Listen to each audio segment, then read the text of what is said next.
Baik, perkenalkan nama saya Desto Alexis Tebenu, NIM 1803030154, kelas Sosiologi D semester 6.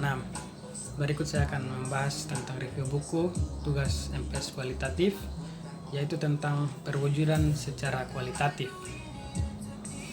Penulis mengorganisir dan menyaring tubuh teori dan penelitian menjadi 7 kunci konsep yang akan digunakan di seluruh buku ini untuk membahas melakukan perwujudan sebagai keterlibatan aktif dengan refleksivitas, sensorness, dan metode.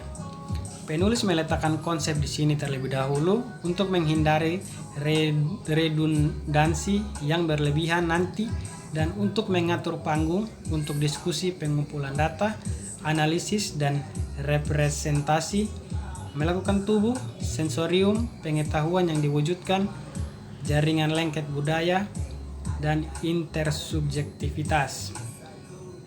Yang pertama kita akan membahas tentang sensorium. Sejauh ini, penglihatan dan pendengaran diistimewakan secara kultural dan metodologis sebagai paling penting untuk berinteraksi dengan masyarakat. Namun, indera lainnya juga merupakan bagian integral komponen sensorium individu, yaitu cara mereka mengordinasikan semua sinyal perseptual dan proprioseptif tubuh serta perubahan sensorik. Baik peneliti maupun peserta mewujudkan berbagai kapasitas fisik untuk persepsi dan berpartisipasi dalam sosialisasi seumur hidup untuk memperhatikan dan memahami persepsi sensorik dengan cara budaya tertentu. Selain itu, kita cenderung tidak membicarakan atau bahkan mengenali aspek lain dari indera kita, kecuali jika kegagalan membuat fungsi yang umumnya diabaikan menjadi tampak tiba-tiba atau membuat penampilan yang salah. Berikut mengetahui yang terwujud. Peneliti cenderung bertindak dan berbicara seolah-olah pengetahuan diproduksi di dalam pikiran.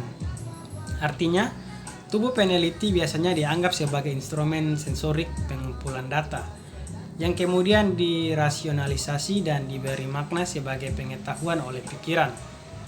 Dalam melawan perpecahan pikiran tubuh, para peneliti dapat memahami perwujudan bukan sebagai tindakan dan praktik yang dilakukan tubuh kita dan yang kemudian dipahami oleh pikiran kita, melainkan sebagai seluruh tubuh kita memahami dunia dan menghasilkan pengetahuan.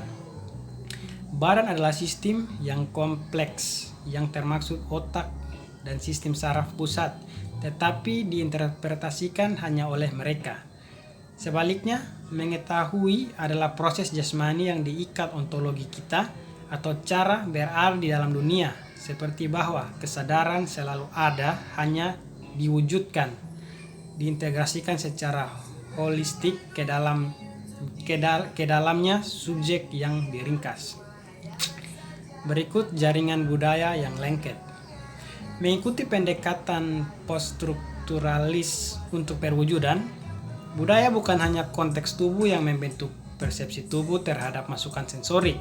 Sebaliknya, kultur dipahami sebagai bagian dari indera dengan norma dan ide budaya, bahasa, wacana, dan praktik semua yang ada di jaring lengket, yang tidak bisa dipisahkan dari proses pembuatan akal yang kita wujudkan.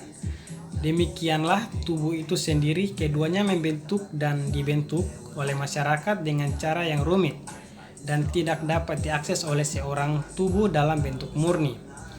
Tidak terpengaruh oleh budaya, kekakuan dari web menawarkan gambar taktil tubuh peneliti dan peserta yang tertangkap dalam berbagai utas wacana budaya yang tumpang tindih dan berputar, membatasi dan mendorong gerakan dan bentuk tubuh yang membutuhkan kekuatan yang disignifikan keluar dari norma-norma yang ditentukan secara budaya dan dibentuk oleh pilihan-pilihan berkelanjutan. Yang berikut kita akan membahas tentang intersubjektivitas. Konsep intersubjektivitas membantu menerangi kesamaan dalam peneliti dan peserta mana yang bertemu. Ini bukan untuk mengatakan bahwa para peneliti peserta berakhir dengan pengalaman yang diwujudkan yang sama atau pemahaman bersama pada saat tertentu. Namun, pengalaman yang kami wujudkan satu sama lain adalah tidak sepenuhnya subjektif atau interior dan dihasilkan secara otonom. Juga tidak sepenuhnya aktif atau bagian luar dari semua makhluk dan memberikan pandangan murni tentang realitas. Baik, terima kasih.